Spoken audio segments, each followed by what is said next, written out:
Kembali setelah 10.000 tahun kultivasi. Bab 130 hingga bab 136.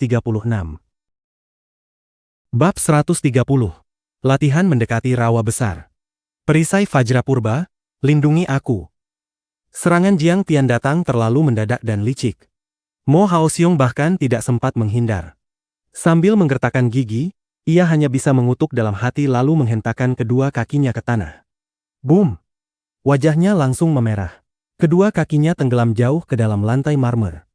108.000 pori-pori di seluruh tubuhnya memancarkan zenki, membentuk lapisan pelindung berwarna keemasan yang menyelimuti tubuhnya. Perisai Fajra sempurna milikku bahkan mampu menahan ledakan bom, seru Mo Haoxiong dengan wajah garang dan penuh keyakinan.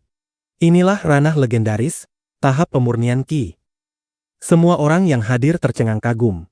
Wei Peng menatap dengan wajah penuh pemujaan. Bahkan Wei Shuofeng sedikit tergerak.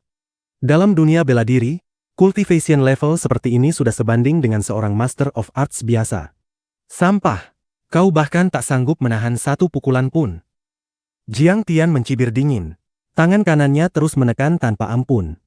Sebuah garis darah tipis tiba-tiba muncul dari dahi Mo Haoxiong hingga ke selangkangannya. Pada detik berikutnya, darah itu mulai mendidih, dan seketika tubuhnya berubah menjadi abu beterbangan. Jika bukan karena lantai marmer di bawahnya yang masih menghitam terbakar, semua orang mungkin akan mengira bahwa Mo Haoxiong tak pernah benar-benar ada di dunia ini. Seluruh ruangan hening seperti kuburan. Semua orang menatap sosok Jiang Tian yang berdiri tegak dengan penuh ketidakpercayaan. Satu-satunya Grandmaster Martial Arts di South of the Five Rages, Mo Haoxiong, ternyata dibunuh begitu saja oleh Jiang Tian? Sial! Ini terlalu mengerikan. Dia iblis. Benar, dia pasti iblis. Sama sekali bukan manusia. Semua orang ketakutan setengah mati. Tubuh mereka gemetar, keringat dingin mengalir deras, wajah pucat seperti kertas. Mereka semua adalah orang-orang berkuasa. Mereka pernah melihat kematian, bahkan sebagian pernah membunuh orang. Namun ini pertama kalinya mereka menyaksikan cara membunuh yang begitu kejam dan mutlak. Mo Haoxiong lenyap tanpa jejak. Dengan panik, semua orang menoleh ke arah Wei Shuofeng, berharap ia segera turun tangan. Saat ini, bahkan Wei Shuofeng pun sedikit tergerak. Matanya yang tajam berkilat, lalu ia berkata pelan. Jarang sekali melihat orang yang mempraktikkan kultivasi ganda antara bela diri dan seni Dao. Suaranya serak dan berat, seolah ia sudah bertahun-tahun tak berbicara. Namun tetap saja, ia belum menunjukkan niat untuk bergerak. Wei Peng menunjuk Jiang Tian dan meraung. Jiang Taichu, hentikan. Tahukah kau bahwa para tokoh Jiang Bei sudah berada di bawah kendaliku? Begitu mendengar ini, hati semua orang sedikit tenang. Benar, pasukan Old Immortal Wei sudah menguasai Jiang Bei. Jiang Tian pasti tak akan berani bertindak sembrono lagi. Hehe, membual tanpa malu. Kau pikir sampah-sampah itu bisa menyentuh orang-orangku? Jiang Tian berjalan santai dengan tangan di belakang punggung. Wajahnya tenang. Murid-murid sektemu sudah lama mati semua. Apa? Kau berbohong. Wei Peng sama sekali tak percaya. Orang-orang yang dikirim semuanya adalah Master of Arts yang telah memasuki Dao. Begitu mereka menggunakan kekuatan mereka, ilmu mereka tak terduga. Membunuh manusia bagaikan memotong rumput. Bahkan belasan pasukan khusus pun takkan sanggup menghentikan mereka. Tepat saat itu, seorang pria berlumuran darah terhuyung-huyung masuk ke dalam ruangan. Dengan suara penuh ketakutan dan putus asa ia berteriak. Guru, kakak senior, operasi gagal. Pihak lawan mengenakan artefak pelindung buatan Master Jiang. Semua murid tewas akibat serangan balik kekuatan sihir. Begitu selesai berbicara, darah menyembur dari mata, telinga, hidung, dan mulutnya. Ia roboh ke lantai dengan mata melotot lebar, mati di tempat. Sebenarnya organ dalamnya sudah hancur sejak tadi. Mampu berlari sampai ke sini hanyalah upaya terakhirnya. Aula besar itu kembali terdiam. Semua orang terpaku seperti patung. Mereka menatap Jiang Tian dengan tatapan ngeri, seolah sedang melihat dewa iblis. Bahkan tanpa hadir di tempat, hanya dengan artefak yang ia tinggalkan pada para tokoh Jiang Bei, Jiang Tian telah membunuh lebih dari 10 murid Wei family. Kekuatan macam apa ini? Ilmu seperti ini benar-benar layaknya dewa. Terlalu mengerikan. Bahkan Wei Peng sendiri menyadari kengerian Jiang Tian. Wajahnya pucat pasi dan ia mundur perlahan. Wei Shuofeng, sekarang. Beranikah kau bertarung denganku? Jiang Tian sama sekali tak melirik Wei Peng. Ia menatap langsung ke arah Wei Shuofeng dan bertanya dengan nada meremehkan. Semua orang merasa sesak napas. Wajah mereka memucat. Jiang Tian begitu perkasa seperti naga. Ia telah menyapu bersih kekuatan Wei Family, dan kini secara terang-terangan menantang Master of Arts nomor 1 South of the Five Rages, Wei Shuofeng. Master Jiang, Old Immortal Wei, mohon tunggu sebentar. Tiba-tiba beberapa sosok berpakaian militer masuk. Yang memimpin adalah Tang Guozhu. Ia menatap sekeliling dengan kaget. Di mana senior Mo Haoxiong? Tak seorang pun berani menjawab. Semua hanya memandang Jiang Tian dengan ketakutan. Jiang Tian berkata ringan, sudah kubunuh. Nadanya datar, seolah ia hanya membunuh seekor ayam. Ah, aku tetap terlambat. Tang Guozhu menghentakkan kaki dengan penyesalan. Lalu ia menarik napas dan berkata, Master Jiang, Kepala Wei, markas militer berharap kalian bisa berdamai dan tidak saling bertindak. Jiang Tian mengernyit dan berkata tegas. Wei Family lebih dulu melukai saudara-saudaraku di Jiangbei. Dendam ini harus kubalas. Padahal sebenarnya tak seorang pun di pihak Jiangbei terluka. Yang rugi justru pihak Wei Family. Namun Jiang Tian memang berniat mengalahkan Wei Shuofeng dan merebut kendi tanah kuning gelap untuk membangun formasi 5 elemen. Ia sudah sampai sejauh ini. Mana mungkin mundur? Kalau ingin berdamai, boleh saja. Jiang Tian berkata dingin. Serahkan kendi tanah kuning gelap dan seluruh harta keluarga Wei kepadaku. Kau gila. Itu pusaka turun-temurun keluarga Wei. Mana mungkin kau yang tak punya status berani menginginkannya? Wei Peng marah besar dan menunjuk Jiang Tian sambil memaki. Berisik sekali. Jiang Tian mengangkat tangan dan menampar ke arahnya.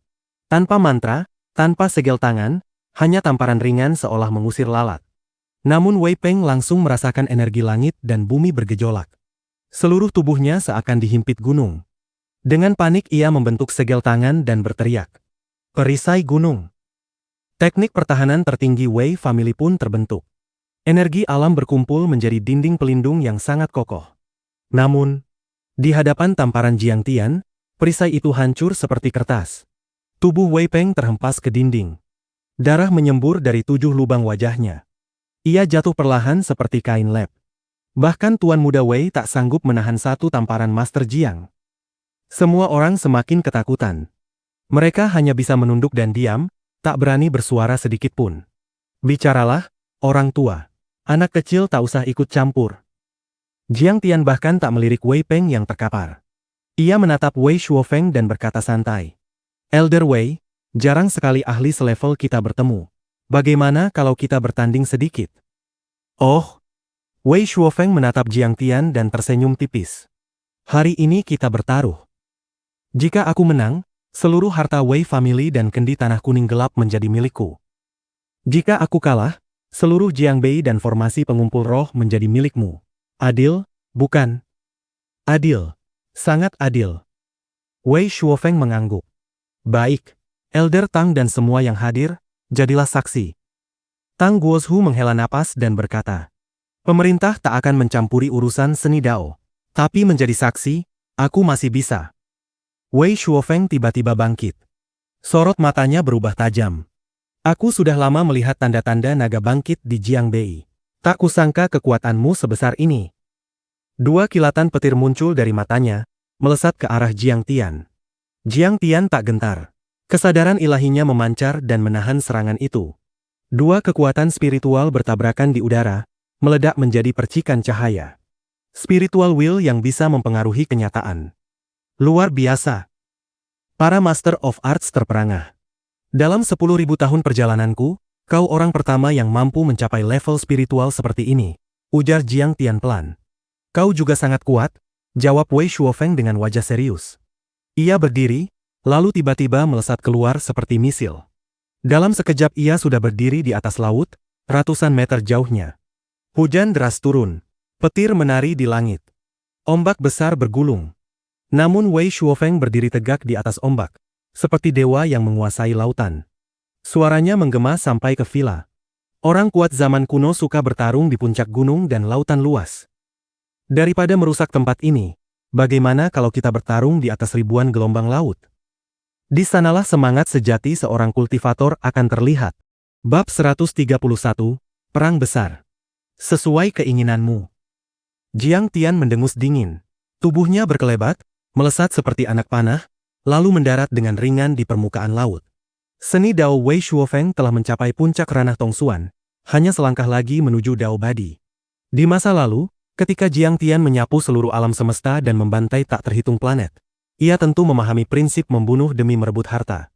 Jika kelompok Taipan Jiangnan mau setia dan patuh, mereka yang berbakat masih bisa dipertahankan. Namun Wei Shuofeng, ia harus mati. Jiang Taichu, usiamu baru sedikit di atas 20 tahun, namun sudah melangkah ke ranah master. Seni Daomu juga telah matang sempurna. Wei Shuofeng berdiri tegak di atas gelombang tanpa bergerak.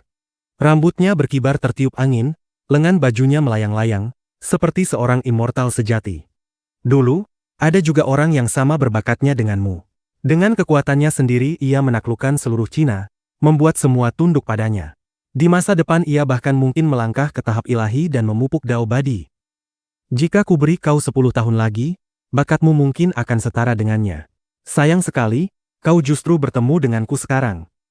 Kau bicara tentang Ye Zhantian. Jiang Tian mencibir.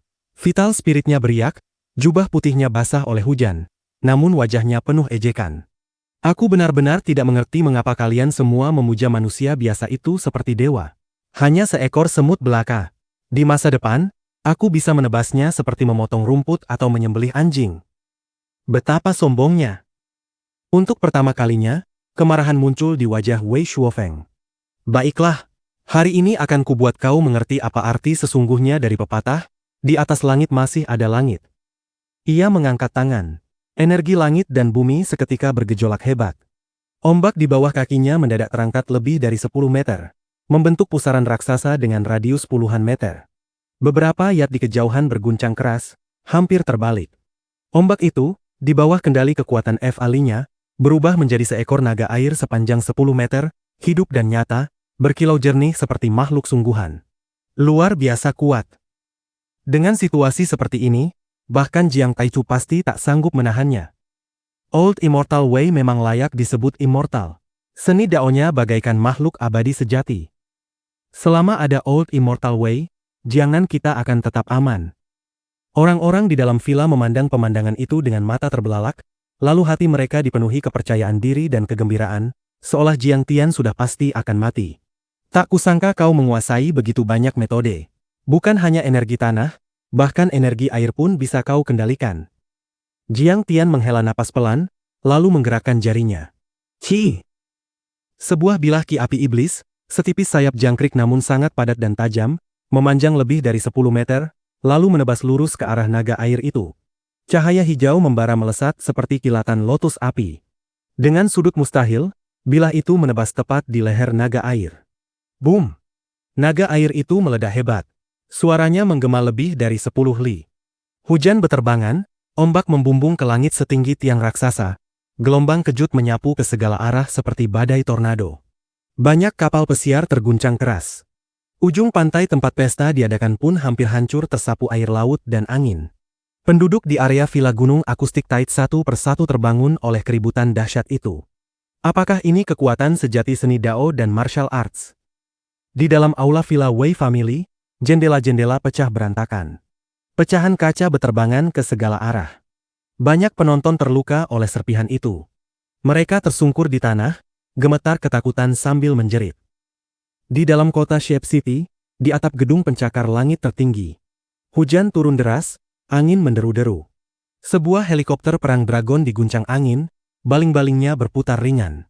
Butiran hujan sebesar kacang menghantam badan pesawat seperti suara petasan. Di balik pagar pembatas, seorang jenderal tua bertubuh tinggi tegap mengenakan jas hujan militer berdiri di sana. Wajahnya serius saat memandang gunung akustik Tait dan lautan melalui teropong berkekuatan tinggi. Di belakangnya berdiri 7 hingga 8 jenderal gagah luar biasa, semuanya pejabat tinggi dari berbagai wilayah militer dan 3 angkatan besar Cina. Namun di hadapan pria tua ini, mereka berdiri tegak seperti murid sekolah dasar, penuh hormat. Jika penggemar militer yang memahami struktur tingkat atas Cina berada di sini, mereka pasti akan mengenali pria tua itu dan berseru kagum. Wakil Kepala Komisi Militer, Cao Shixiong. Dialah orang yang dahulu menemukan Ye Zhantian dan membentuk Dragon Group. Siapapun yang kalah malam ini, itu akan menjadi kerugian besar bagi dunia kultivasi Cina. Cao Shixiong menurunkan teropongnya. Wajah tegasnya memancarkan penyesalan. Ye Zhantian telah bertapa selama 10 tahun. Dunia martial arts kini benar-benar menuju kekacauan. Kakek, apakah Elder Tang bisa menengahi mereka? Di sampingnya, seorang wanita tinggi mengenakan pakaian kamuflase memegangi payung untuknya. Alisnya berkerut penuh kekhawatiran. Tiba-tiba, ledakan terdengar dari permukaan laut. Gadis itu terkejut. Mereka benar-benar bertarung. Jian Jia, tampaknya memang begitu. Master sejati bagaikan naga dan dewa. Wajah Tang Guozhu mungkin tak cukup untuk menghentikan mereka. Cao Shixiong menggeleng dan kembali mengangkat teropongnya dengan wajah muram. Lumayan juga. Di atas permukaan laut, tubuh Wei Shuofeng bergetar ketika melihat naga airnya ditebas. Ia mundur selangkah, wajahnya mengeras, namun tetap memuji. Detik berikutnya, kedua tangannya membentuk segel tangan. Jarinya bergerak seperti memainkan kecapi, lalu menyapu ke depan sambil berteriak. Anak muda, rasakan jurusku, 1000 tumpuk salju. Sho! Pedang air tajam mulai terbentuk berderet-deret di udara. Jumlahnya tepat 3100 bilah, rapat dan tak terhitung, seperti ribuan tumpukan salju. Setiap pedang air berkilau jernih seperti giok, indah bak karya seni, namun menyimpan kekuatan Li yang mengerikan. Mampu membelah logam dan memecah ruang hampa. 3100 pedangku ini bahkan sanggup menandingi Ye Zhantian. Membunuh master bagaikan menyembelih anjing. Mampukah kau menahannya? Wei Shuofeng tertawa angkuh, lalu berteriak. Pergi! Tirai hujan terkoyak. Pedang-pedang air itu melesat seperti rudal, menyerbu ke arah Jiang Tian dari segala sudut.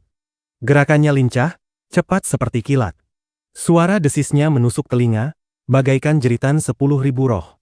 Namun, apa yang terjadi berikutnya membuat Wei Shuofeng terperangah.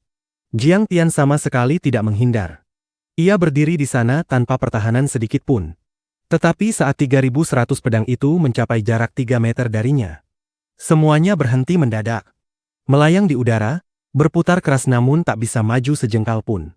Seolah membentur dinding tak kasat mata. Apa? Mata Wei Shuofeng terbelalak lebar. Tubuhnya goyah, hampir jatuh ke laut. Aku sudah bilang, jangankan kau, bahkan jika Ye Zhantian berdiri di hadapanku, dia hanyalah semut dan anjing liar. Jiang Tian mencibir dingin. Wei Shuofeng memang ahli seni dao terkuat yang pernah Jiang Tian temui sejak kelahirannya kembali. Namun dibandingkan metode kultivasi immortal sejati, warisan seni dao dunia modern terlalu lemah. Serangan pedang air itu tampak megah, namun kekuatannya justru tercerai-berai. Detik berikutnya, Jiang Tian melangkah maju. Dong! Air laut di bawah kakinya amblas membentuk jejak kaki raksasa. Gelombang air meledak ke segala arah seperti panah-panah raksasa, menghancurkan seluruh pedang air itu seketika. Peift! Wei Shuofeng memuntahkan darah akibat serangan balik Li. Tubuhnya goyah, wajahnya memucat. Wei tua, kau terlalu lemah. Dalam 3 jurus saja aku bisa membunuhmu. Jiang Tian tersenyum tenang. Serahkan kendi tanah kuning gelap itu sekarang. Kalau sampai rusak, aku pun akan merasa sayang. Hehe. Jiang Taichu, kau benar-benar tahu rahasiaku. Wei Shuofeng tertawa dingin dengan tatapan penuh niat membunuh. Aku memang terutama melatih seni dao elemen tanah.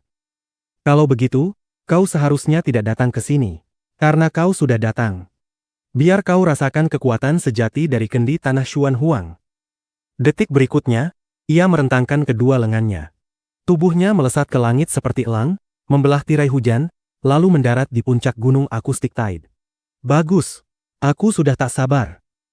Jiang Tian tertawa dingin, melangkah di atas air dan mengejarnya. Di sekitar Hotel Sea View dekat gunung Acoustic Tide, banyak tamu pesta yang terbangun dan keluar untuk melihat. Apa yang terjadi? Aku mendengar ledakan barusan. Yao Xianya mengerutkan dahi sambil memegangi kepalanya yang masih pusing. Kenapa banyak polisi dan tentara berjaga di sini?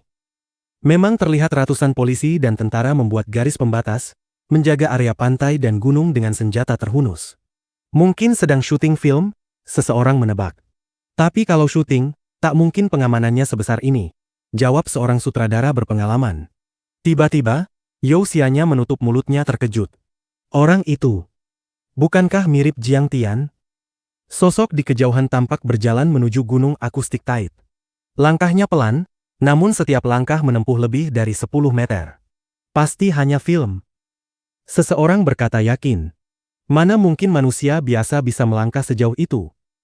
Yao Xianya tersenyum kaku, mencoba menenangkan diri. Ia sama sekali belum pernah benar-benar menyaksikan kekuatan Jiang Tian. Dalam pikirannya, semua itu hanyalah ilusi belaka. Bab 132. Metode penghancur tubuh.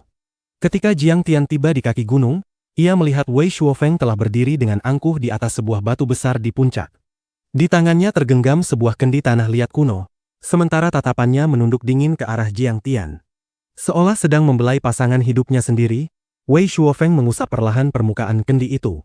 Di matanya terlintas perasaan enggan, bercampur sedikit penyesalan dan tekad yang tak tergoyahkan.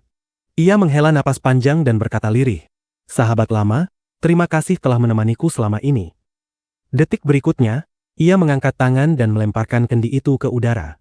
Kaki kanannya menghentak keras ke tanah, lalu ia berteriak dengan suara menggelegar, "Pinjamkan aku energi bumi gunung akustik Tait." Pada saat yang sama, setengah kilometer jauhnya, di atap sebuah gedung tinggi yang menghadap laut, Cao Jianjia yang sedang mengamati pertempuran melalui teropong tiba-tiba menurunkannya dengan wajah pucat. Ia berseru kaget, "Kakek, apakah ini gempa bumi?" Semua orang merasakan gedung besar itu bergetar hebat, seolah ada naga raksasa di bawah tanah yang sedang membalikkan tubuhnya. Mereka bahkan nyaris tak mampu berdiri dengan stabil. Tidak baik, Wei Shuofeng sudah terdesak hingga ke ujung jalan. Dia menggunakan kendi tanah tebal Xuan Huang. Ekspresi Cao Shixiong berubah drastis. "Apa itu? Mengapa kekuatannya bisa sebesar ini?" tanya beberapa jenderal berpangkat tinggi dengan wajah tegang. Keringat dingin mulai mengalir di dahi Cao Shixiong. Alisnya yang tegas berkerut rapat, lalu ia menjawab dengan suara bergetar, "Kendi tanah liat itu konon adalah pusaka yang pernah digunakan oleh Kaisar Bumi, Fuxi." Wajahnya penuh keterkejutan. Senjata ajaib itu memiliki daya bunuh yang luar biasa. Membunuh master dengan benda itu sama mudahnya seperti memotong rumput. Semua orang menyaksikan dengan ngeri. Dalam radius setidaknya 5 km di sekitar Wei Shuofeng, aliran energi bumi berwarna kuning gelap yang bergelora berubah menjadi cahaya nyata, mengalir deras dari segala arah menuju puncak gunung akustik Tait. Aura di sekitar tubuh Wei Shuofeng meningkat dengan eksplosif. Energi bumi memancar keluar dari bebatuan dan tanah, membentuk garis-garis cahaya seperti pelangi yang menjulang ratusan meter ke langit. Gumpalan demi gumpalan energi tanah kuning gelap terus terkumpul di atas kendi itu, berubah menjadi bola-bola cahaya yang semakin besar. Kali ini Jiang Taichu benar-benar dalam bahaya besar. Mata Cao Shixiong dipenuhi kesedihan. Ia menghela napas panjang. Sungguh sayang, pemuda berbakat seperti itu. Di dalam villa gunung akustik Tait, Wei Peng yang sebelumnya roboh kini berhasil berdiri kembali. Ia menyeka darah di sudut mulutnya, menatap ke arah puncak gunung, lalu berkata dengan suara berat.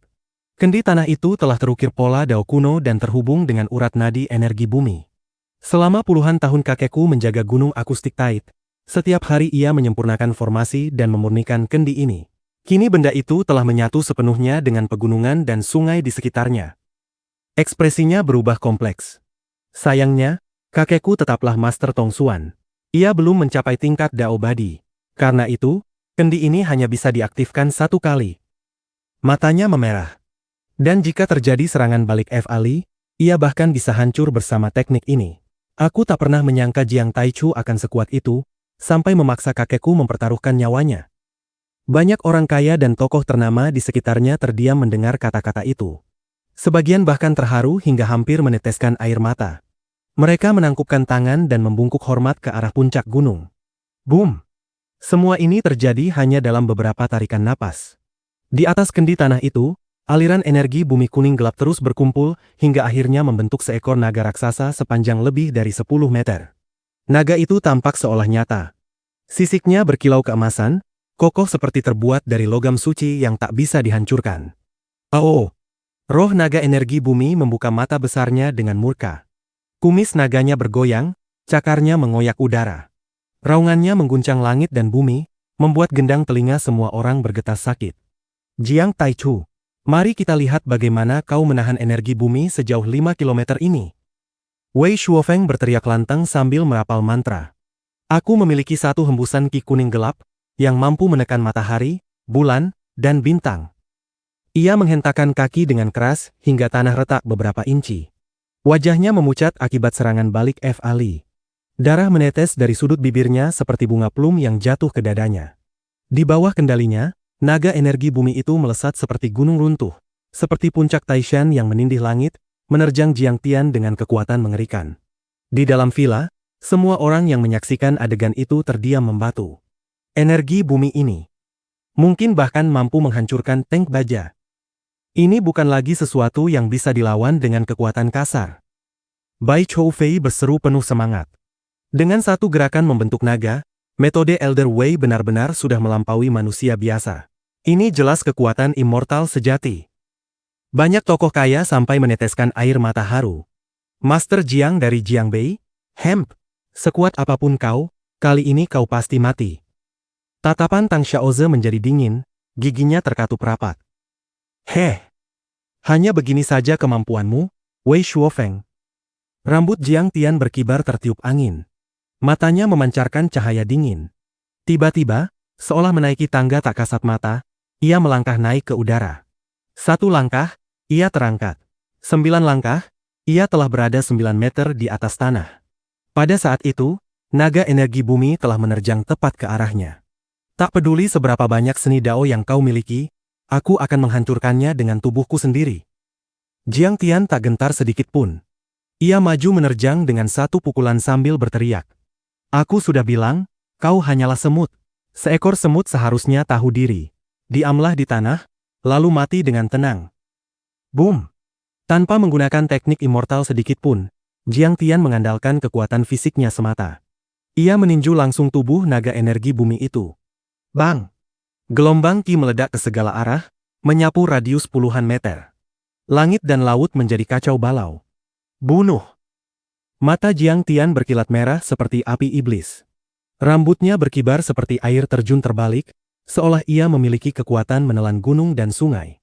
Dentang! Suara benturan menggema seperti lonceng raksasa. Getarannya mengguncang langit luas, mengguncang saraf semua orang. Meskipun penonton berada ratusan meter jauhnya, mereka tetap merasa seolah akan hancur. Dentang! Bang! Bang! Ledakan mengerikan terus beruntun. Naga energi kuning gelap itu meraung marah, berputar-putar di udara, lalu berulang kali bertabrakan keras dengan tinju dan tubuh Jiang Tian. Aliran udara terkoyak, ruang di sekitarnya seolah hampir runtuh. Boom! Ledakan terakhir terdengar seperti beberapa bom meledak sekaligus. Beberapa gumpalan cahaya kuning besar muncul dan terus mengembang, membentuk riak yang menyebar hingga ratusan meter, tak segera menghilang. Ledakan itu terdengar hingga beberapa kilometer jauhnya. Bahkan penduduk kota Shape City ikut mendengar dentuman itu. Banyak orang mendongak ke arah gunung akustik Tait dengan wajah bingung. Ada apa? Apakah terjadi ledakan di sana? Jangan-jangan ada orang meledakkan gunung. Mustahil. Itu kan kawasan wisata dan villa mewah.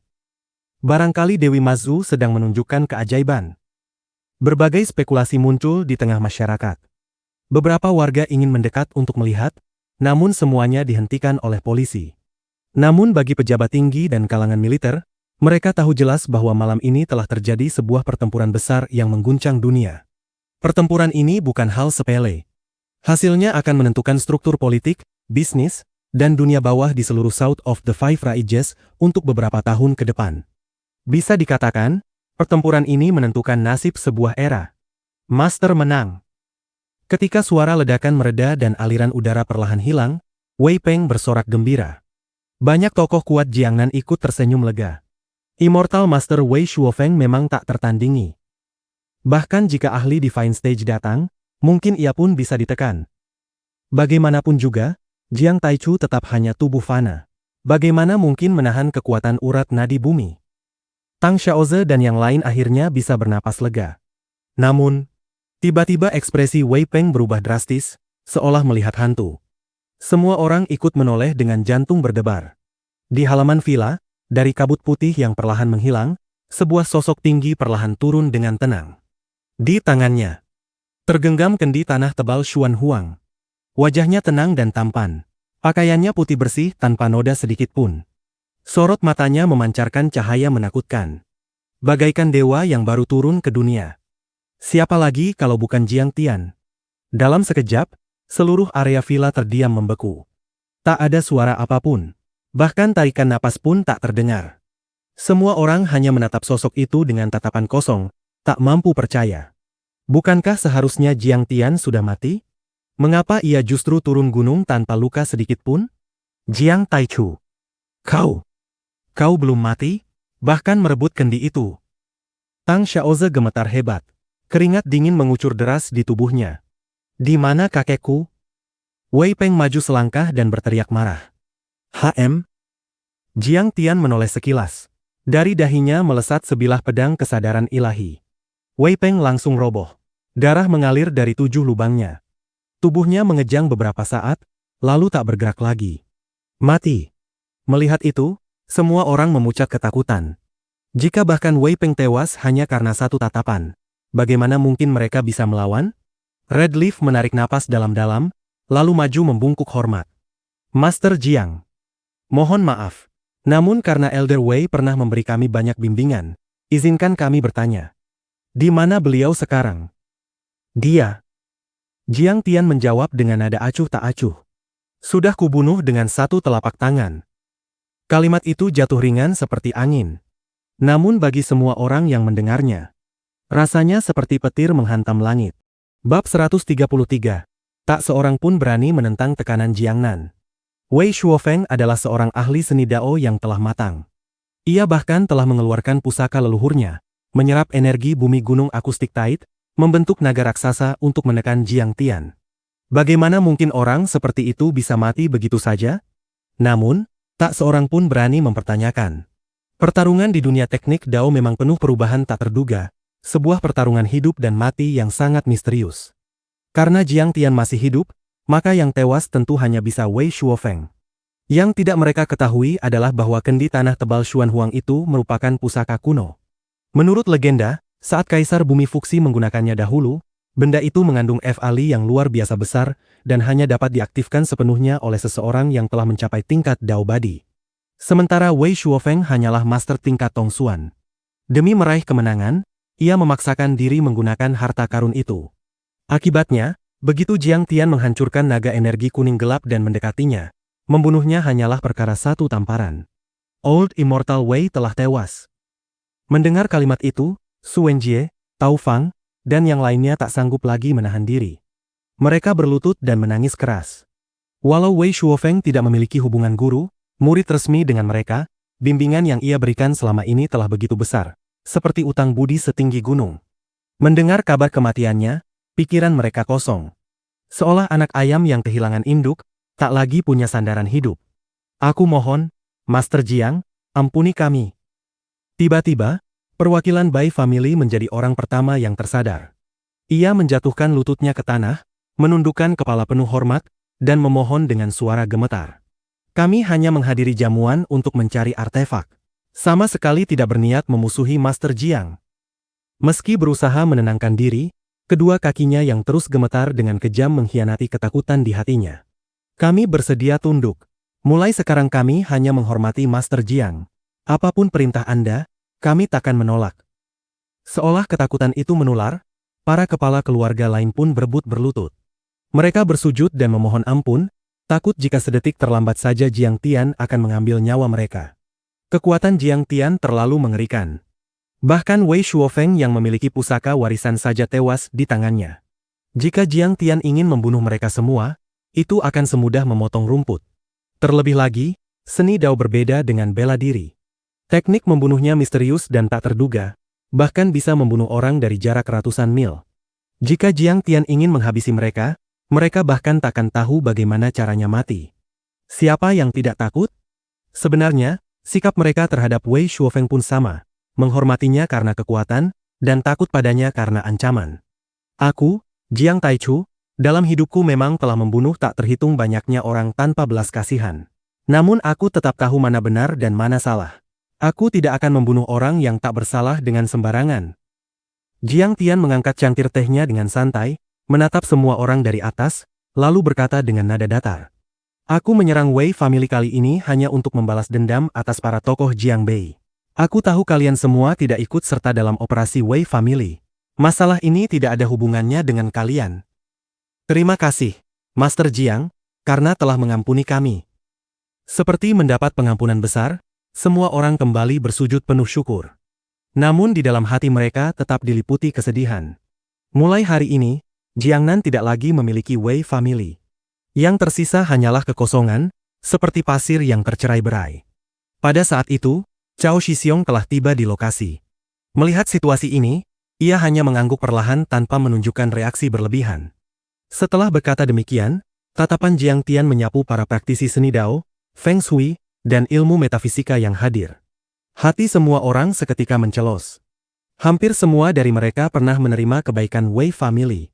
Secara tidak langsung, mereka bisa dianggap murid Wei Shuofeng. Mungkinkah Jiang Tian belum puas menghancurkan Wei Family dan kini ingin menghabisi mereka juga? Beberapa yang lebih berani bahkan diam-diam mulai menyiapkan teknik jari, entah untuk melawan mati-matian atau melarikan diri. Tenang saja, kalian semua tidak perlu gugup. Tak disangka, Jiang Tian hanya tersenyum tipis dan berkata dengan nada santai. Saat ini aku berada di Shape City dan masih membutuhkan beberapa bahan formasi. Jika kalian memilikinya, kalian bisa menukarkannya denganku. Ingin uang? Aku berikan. Ingin teknik kultivasi? Aku juga bisa memberikannya. Mendengar ini, para praktisi yang hadir justru terkejut luar biasa. Di aula ini berkumpul lebih dari setengah master seni Dao dari Jiangnan, ditambah para ahli metafisika dari provinsi lain yang datang untuk menghadiri jamuan. Jika kata-kata itu diucapkan Jiang Tian sebelumnya, mungkin mereka akan mencibir dengan sombong. Namun sekarang, mendengarnya justru membuat mereka merasa seperti mendapat hadiah besar. Wajah mereka dipenuhi kegembiraan, bahkan hampir ingin bersorak. Jiang Tian adalah kultivator ganda, seni Dao dan bela diri. Ia telah membunuh Hong Tianzhao, Mo Haoxiong, dan kini bahkan menewaskan Wei Shuofeng. Jelas tingkat seni Dao-nya sudah melampaui Tong Xuan.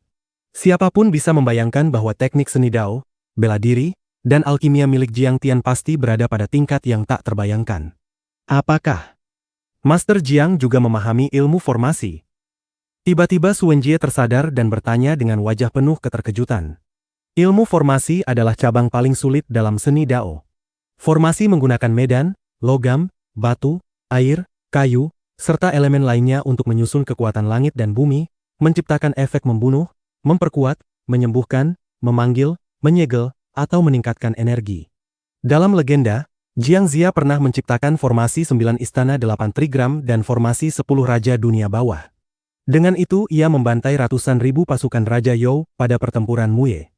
Sayangnya, ilmu formasi sejati sudah lama hilang dari dunia Tiongkok. Yang tersisa hanyalah formasi pelindung sekte-sekte kuno. Teknik Feng Shui modern hanyalah cabang kecil dari formasi sejati. Para ahli Feng Shui hanya mengandalkan kompas dan artefak untuk menata energi rumah dan medan. Itu hanyalah metode permukaan.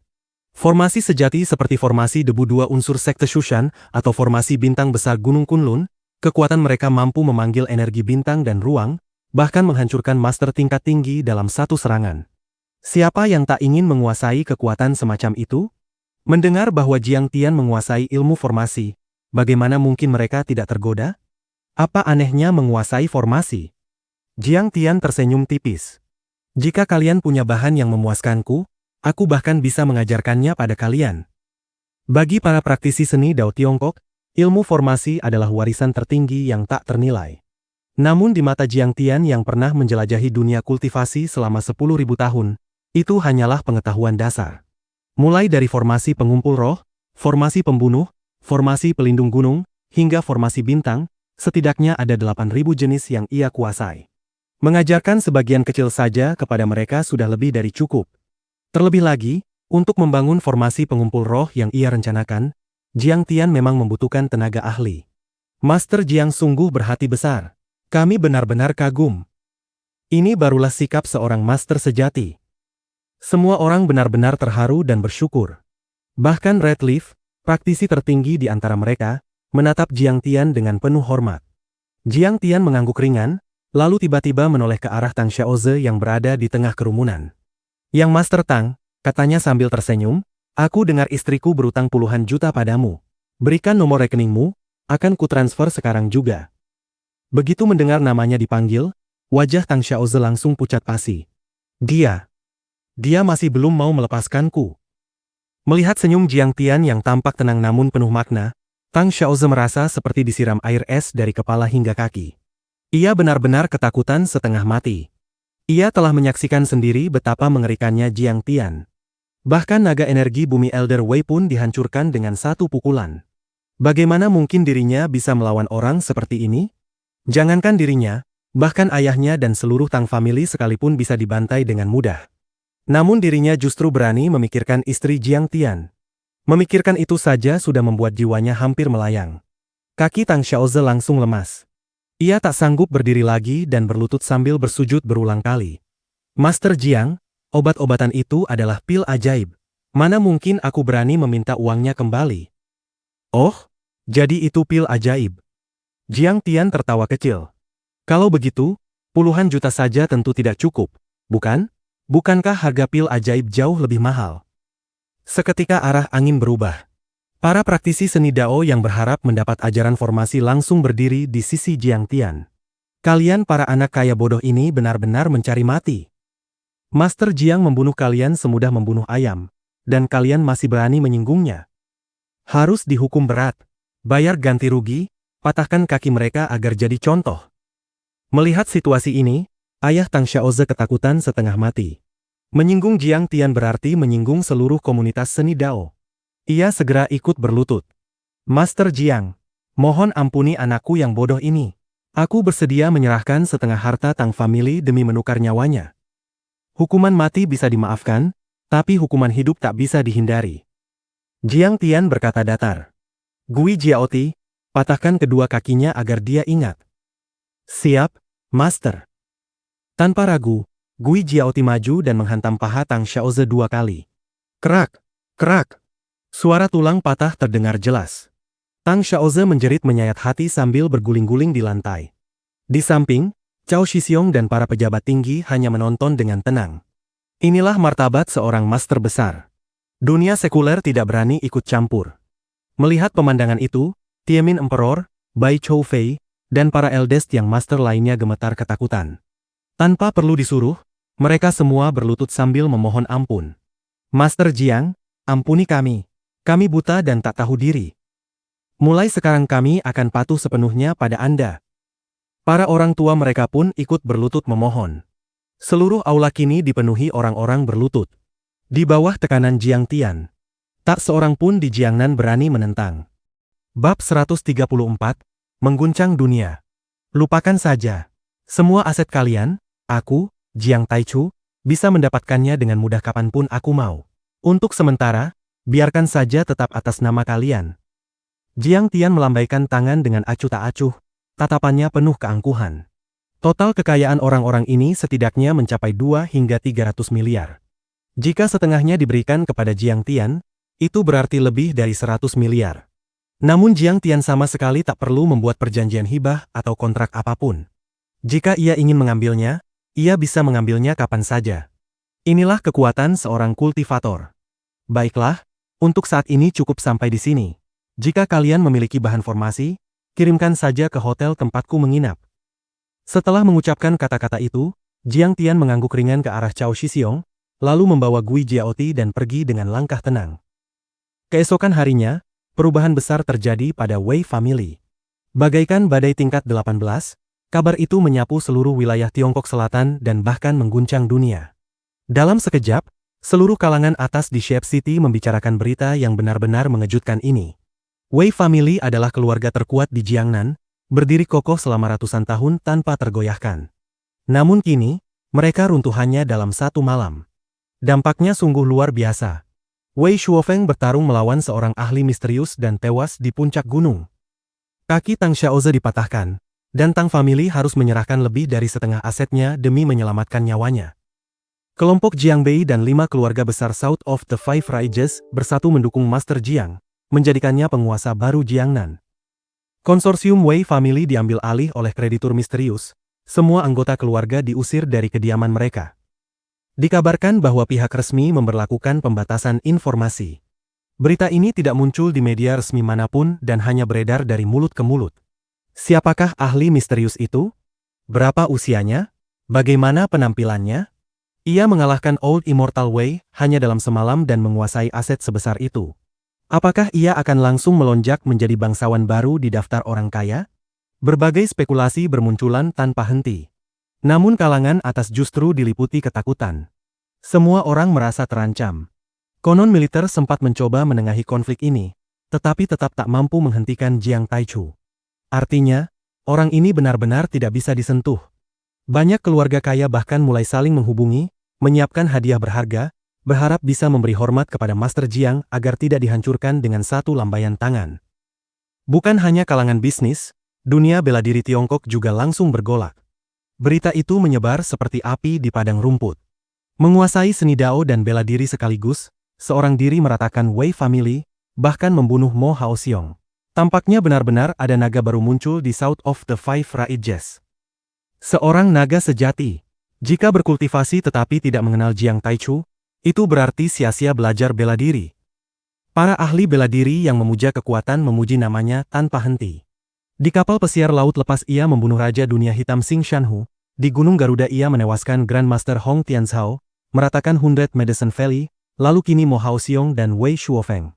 Jiang Taichu benar-benar seperti naga yang mengguncang langit.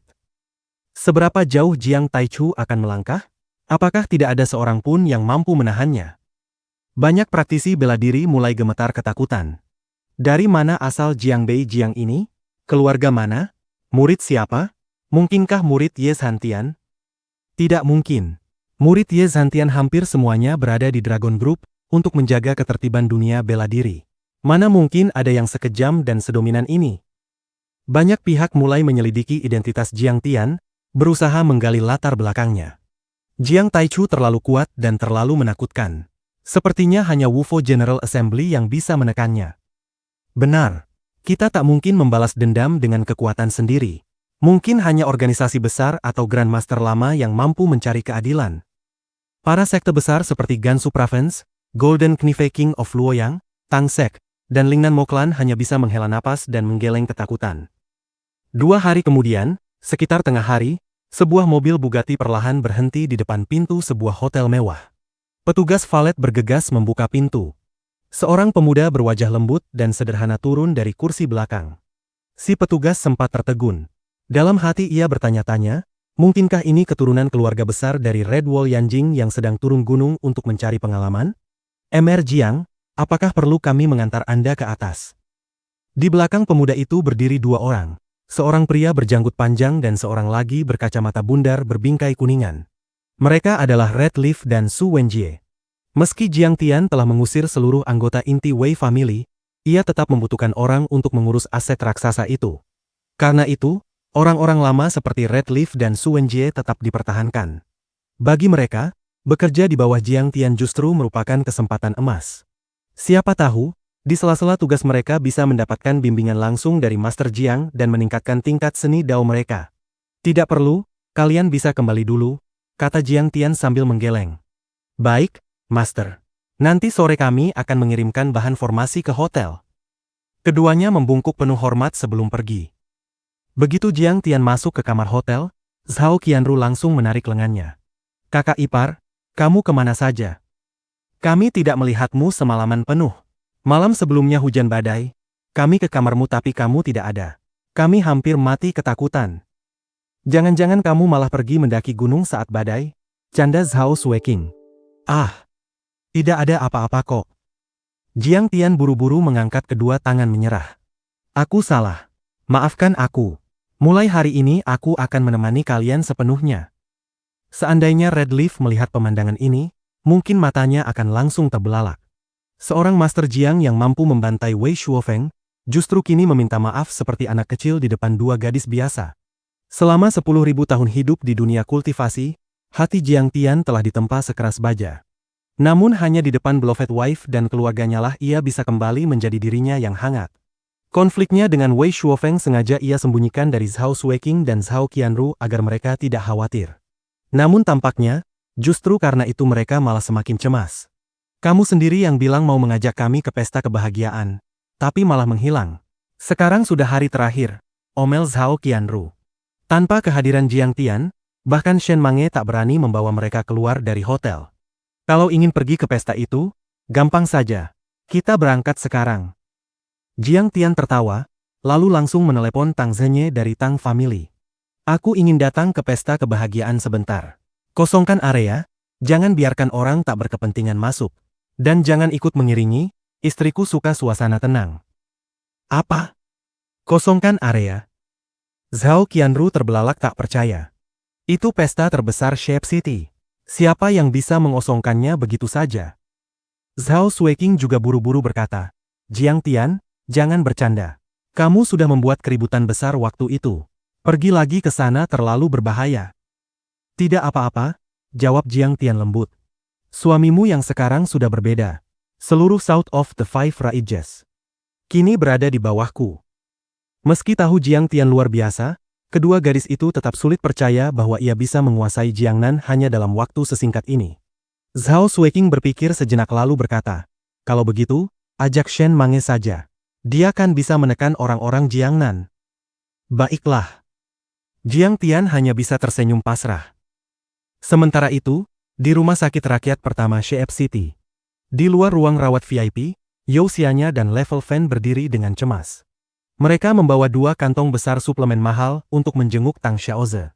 Sejak mendengar bahwa Tang Xiaoze dipukuli dan dirawat di rumah sakit, Level Fan langsung datang tanpa memedulikan lukanya sendiri. Ia sama sekali tak tahu, siapa yang berani mematahkan kaki putra kebanggaan Tang Family? Bagi Yao Xianya, dunia para tuan muda kaya ini sebelumnya terasa sangat jauh. Namun kini, semua seakan berada tepat di depan matanya. Setelah dokter selesai memeriksa, keduanya masuk ke ruang rawat. Di ranjang, Tang Xiaoze terbaring seperti mumi, terbalut perban dari kepala hingga kaki. Melihat kondisinya, Yao Xianya langsung merinding. Dari penampilannya saja, jelas kedua kakinya pasti sudah benar-benar hancur. Level Fan berusaha menunjukkan perhatian berlebihan, bertanya panjang lebar dengan nada penuh amarah seolah ingin membalas dendam. Namun Tang Xiaoze hanya melambaikan tangan dengan lemah. Sudahlah. Berhenti bicara omong kosong. Orang itu bukan seseorang yang bisa kita sentuh. Bibirnya bergetar saat berkata pelan. Kamu tidak tahu. Bahkan komisaris militer nomor 2 turun tangan pun tak bisa menghentikannya. Aku masih hidup saja sudah merupakan keberuntungan besar. Mendengar itu, Yao Xianya merasakan gelombang kejut dalam hatinya. Siapa sebenarnya orang yang telah melukai Tang Xiaoze hingga seperti ini? Rasa penasaran dan ketakutan bercampur menjadi satu. Di sisi lain, Yao Xianya merasa dirinya sangat beruntung. Meski dulu terusir dari Lin Prefektur, kini ia justru melangkah ke lingkaran yang jauh lebih tinggi. Seolah masa depan cerah sedang menantinya. Bab 135, Lingnan yang gelisah. Cinta sejati, perasaan murni, tanpa kekuatan dan uang sebagai dasar di masyarakat zaman sekarang. Semua itu hanyalah omong kosong belaka. Saat Yao Xianya masih tenggelam dalam berbagai pikiran, pintu ruang rawat tiba-tiba didorong terbuka dan sekelompok orang bergegas masuk. Pria yang memimpin rombongan itu memiliki pembawaan anggun dan tenang, namun raut wajahnya tampak muram. LV Fan segera menarik tangan Yao Xianya dan mundur hati-hati ke sudut ruangan. Ia memang termasuk orang yang berada di pinggiran lingkaran elit, sehingga tahu persis di mana harus menempatkan diri. Namun, ia tak lupa memamerkan sedikit pengetahuan di depan Yao Xianya dan berbisik pelan. Itu Bai Chou Fei, salah satu dari 4 tuan muda Shape City. Kamu pasti pernah melihatnya di pesta kebahagiaan tempo hari. Yao Xianya mengangguk. Gelar 4 tuan muda Shape City tentu tidak asing baginya, karena ia memang gemar mengikuti berita-berita seputar kalangan atas. Namun bagaimanapun, ia baru saja memasuki lingkaran ini dan belum benar-benar memahami seberapa dalam dunia Shape City. Perasaannya sekarang tak ubah seperti Nenek Liu dalam kisah mimpi di bilik merah yang baru pertama kali menginjakan kaki di Taman Agung. Dek kecil, kita tetap harus pergi meminta maaf kepada Master Jiang. Para tetua keluarga semua sedang gelisah. Kalimat pertama yang diucapkan Bai Chou Fei begitu memasuki ruangan langsung membuat LV Fan dan Yao Xianya tertegun. Wajah keduanya memucat karena terkejut. Sementara itu, keluarga Wei Jinghu juga menerima kabar tentang perubahan besar di Wei Family dan segera mengadakan rapat darurat. Wei Family dikalahkan oleh seorang ahli misterius bernama Master Jiang, dan kini orang itu telah menjadi penguasa baru South of the Five Rajas. Bagaimanapun, Wei Shuofeng masih terhitung kerabat jauhku. Meski hubungan darah sudah sangat jauh dan jarang berhubungan, kita tetap harus berhati-hati. Jika sampai ada pembalasan, kita bisa ikut terseret. Wajah Wei Jinghu tampak serius dan ketakutan, khawatir dirinya ikut terlibat dalam bencana ini. Di dalam hatinya, sempat muncul keraguan.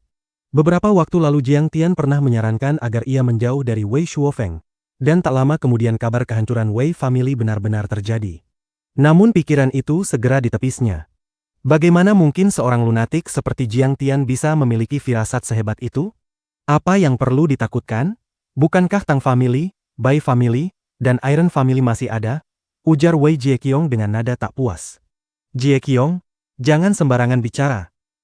Wei Tianduan, yang bekerja sebagai pejabat pemerintah dan memiliki informasi lebih luas, berkata dengan nada berat, "Aku mendengar Master Jiang ini sangat kuat. Dia adalah Grand Master Martial Arts, bahkan Wei Shuofeng pun tewas di tangannya. Sekarang semua keluarga besar sudah tunduk kepadanya." Apa? Bahkan Iron family, Bai family, dan Tang family sudah menyerah. Seruan kaget terdengar dari seluruh ruangan. Tingkat keluarga Wei memang masih terlalu rendah. Mereka jarang mengetahui rahasia dunia bela diri dan seni Dao, sehingga tak memahami makna sebenarnya dari gelar martial arts dan arts. Namun mereka sangat tahu seberapa kuat keluarga-keluarga besar itu, menguasai politik dan bisnis, memiliki jaringan luas. Jika bahkan mereka semua sudah tunduk, maka Master Jiang ini benar-benar sosok yang menakutkan. Bukan hanya itu. Aku juga mendapat kabar bahwa seluruh anggota inti Wei family telah diusir. Seluruh aset mereka diambil alih oleh Master Jiang. Bahkan para petinggi militer hadir di tempat kejadian, namun tidak berani menghentikannya. Kata-kata Wei Tianduan seperti bom yang meledak di ruangan itu. Dalam semalam, keluarga raksasa yang telah berdiri ratusan tahun runtuh begitu saja, dan militer pun hanya bisa menyaksikan. Artinya, bukan hanya kekuatannya luar biasa, tetapi latar belakang Master Jiang juga sangat menakutkan. Dengan kata lain, Master Jiang ini adalah sosok yang sangat kejam dan tegas. Semakin banyak mendengar, Wei Jinghu semakin ketakutan. Keringat dingin bercucuran di tubuhnya. Sepertinya kita harus segera menghadap dan memberi hormat kepada Master Jiang, menjelaskan bahwa kita sama sekali tidak punya hubungan dengan Wei Shuofeng. Seluruh ruangan terdiam. Orang seperti Master Jiang terlalu jauh dari jangkauan mereka. Bahkan Wei Tianduan saja mungkin tak cukup memenuhi syarat untuk bertemu dengannya. Ayah, itu benar. Tapi, Wei Tianduan menghela napas. Masalahnya, Master Jiang itu ibarat naga yang sukar ditemui. Bahkan para patriarch keluarga besar pun sulit bertemu dengannya sekarang. Sesulit apapun, harus dicoba. Ini menyangkut hidup mati keluarga kita. Wei Jinghu menghela napas panjang. Kejadian ini benar-benar membuatnya merasa seolah menua 10 tahun. Aku akan coba mencari jalan. Mungkin lewat Tang family. Wei Tianduan segera menghubungi Tang Zhenye untuk meminta bantuan. Tak lama kemudian, ia menutup telepon dan berkata dengan ekspresi rumit, "Ada cara." "Apa maksudmu?" Semua orang langsung antusias.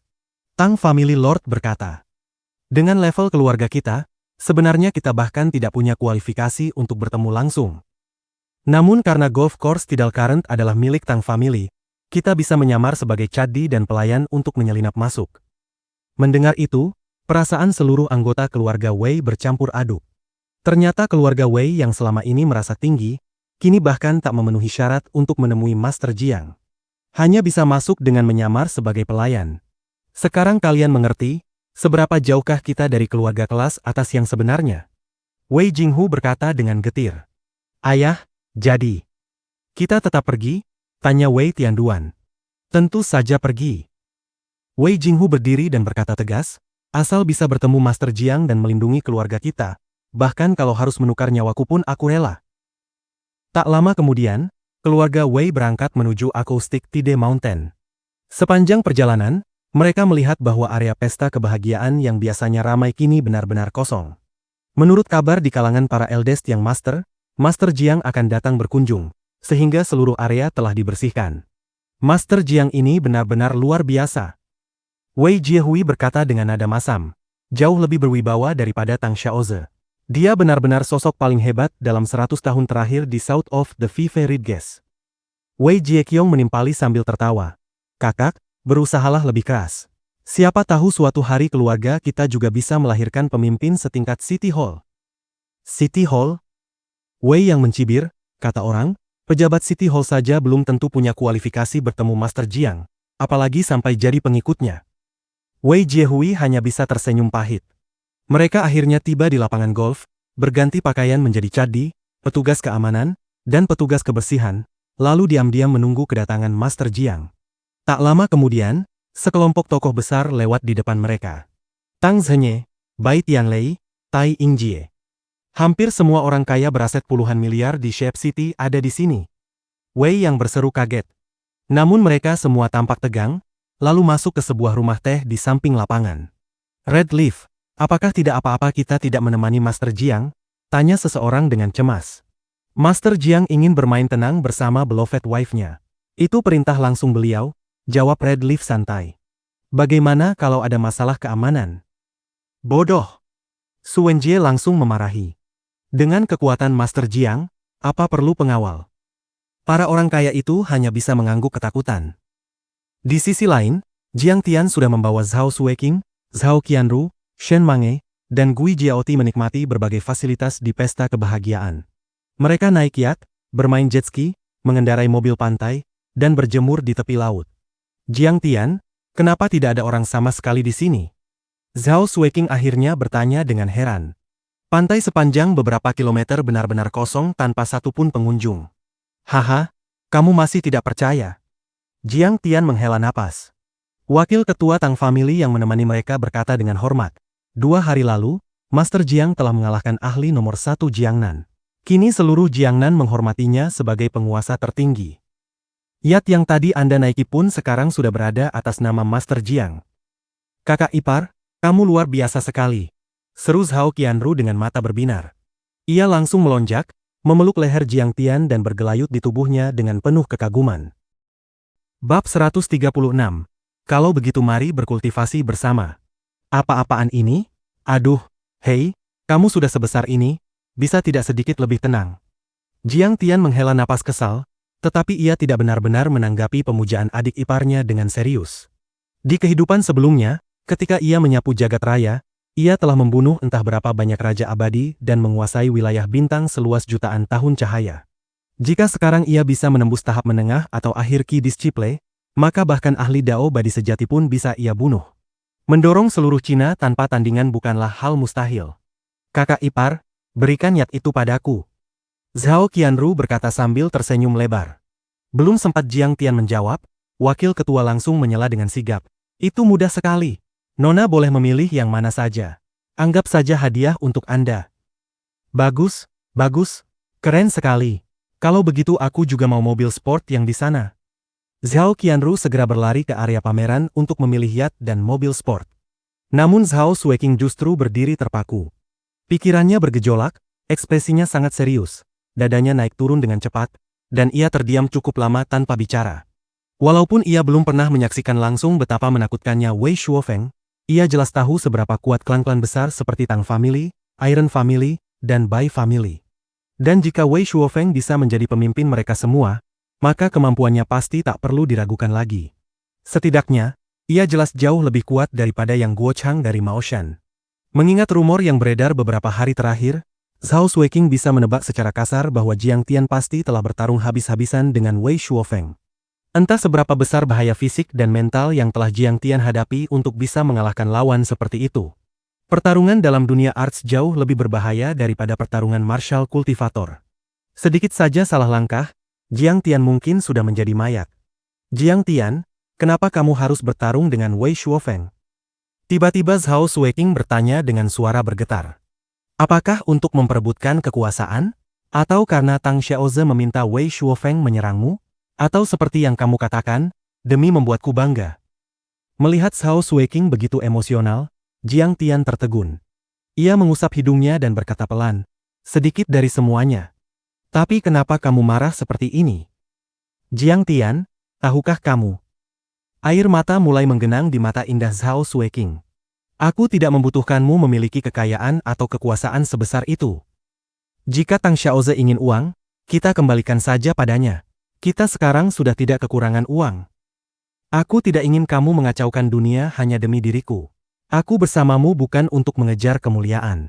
Aku hanya ingin kita hidup tenang dan saling mencintai. Tapi apakah kamu pernah memikirkan perasaanku ketika kamu terus bertarung dan membunuh seperti ini? Setelah mengatakan itu, ia mengibaskan tangannya dan berjalan pergi dengan cepat. Mengetahui bahwa Zhao Sueking marah karena mengkhawatirkannya, hati Jiang Tian terasa hangat, tetapi juga pahit. Ia tidak tahu harus menjelaskan dari mana. Ia telah kembali setelah berkultivasi 10.000 tahun, sehingga ia sangat memahami betapa kejamnya hati manusia dan betapa sengitnya persaingan di dunia kultivasi.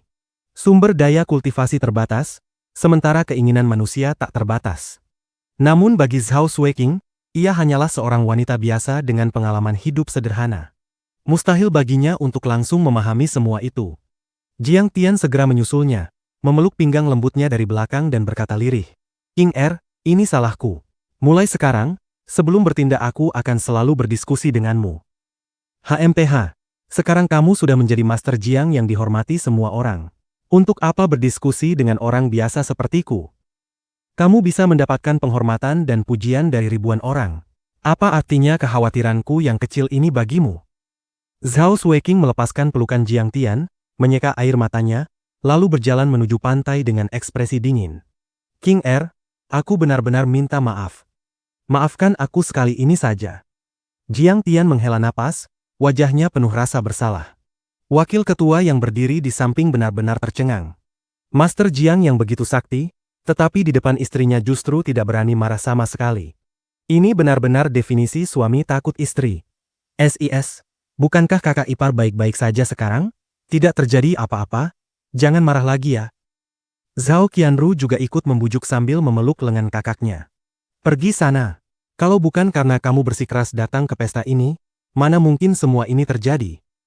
Zhao Sueking melepaskan tangannya dan berkata kesal, "Sekarang kamu senang kan? Diberi yacht dan mobil sport.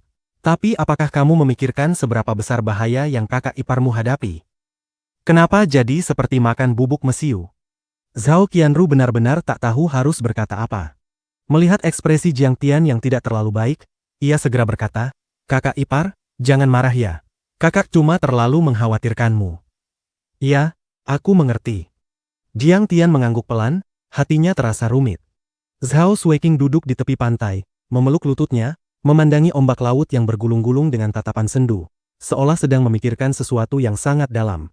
Jiang Tian berdiri tak jauh di belakangnya, menemani dalam diam. Ia menyalakan rokok, tetapi melarang Zhao Qianru mengganggunya. Setelah waktu yang cukup lama, Zhao Sueking akhirnya menenangkan diri. Ia menoleh ke arah Jiang Tian dan melambai. "Kemarilah." Nada suaranya masih datar, tetapi emosinya sudah jauh lebih stabil. Jiang Tian langsung membuang rokoknya, berlari mendekat, lalu berkata dengan senyum canggung, "Istriku, ada perintah apa? Kamu tidak marah karena sikapku barusan?" Zhao Sueking mengusap wajah Jiang Tian dengan lembut. "Aku tidak marah sama sekali. Memang aku yang salah sejak awal." Jiang Tian buru-buru menyodorkan segelas jus segar dengan sikap penuh permintaan maaf. Wakil ketua yang melihat adegan itu kembali tercengang. "Ternyata Master Jiang lebih takut istri daripada aku. Sepertinya ini bukan rendah diri, tapi benar-benar cinta sejati." Zhao Sueking menyandarkan kepalanya di bahu Jiang Tian, memandang laut luas dengan tenang. "Aku yang salah. Aku tidak bisa mengejar langkahmu." "Apa maksudmu?" Jiang Tian bingung. Seperti semut yang melihat dua singa ganas bertarung. Ia hanya bisa merasakan bumi berguncang dan langit seolah runtuh. "Aku adalah semut itu. Sedangkan kamu dan Wei Shuofeng adalah singa dan naga raksasa." Matanya dipenuhi kesedihan. "Aku bahkan tidak mampu memainkan gukin putih yang kamu berikan." "King Er, jangan berkata begitu. Jiang Tian, jika memungkinkan, izinkan aku menjadi sekuat dirimu. Aku ingin berdiri sejajar denganmu." Tatapan Zhao Sueking menjadi sangat serius. "Kita berbagi badai dan guntur, juga berbagi pelangi dan sinar matahari. Kita hidup dan mati bersama." Setelah mendengar semua itu, keraguan di hati Jiang Tian akhirnya lenyap. Sejak awal ia ragu apakah harus membawa Zhao Sueking memasuki jalan kultivasi. Dunia itu penuh bahaya dan pembantaian. Namun kini, ia mengerti. Jika King Er sendiri menginginkannya, maka tak ada alasan lagi untuk ragu. "Baiklah," Jiang Tian berkata dengan mantap. "Kalau begitu, mari kita berkultivasi bersama." Beberapa saat kemudian, Zhao Qianru menarik mereka ke lapangan golf. Tak lama setelah mereka mulai bermain, tiba-tiba terdengar suara terkejut dari kejauhan. Jiang Tian, apa yang kalian lakukan di sini? Wei Zheqiong melangkah maju dengan wajah tidak percaya. Tempat ini sudah dibersihkan. Bagaimana kalian bisa masuk?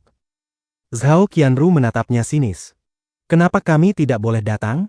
Justru kalian, bagaimana bisa menyelinap masuk ke tempat yang sudah dikosongkan ini? Bersambung.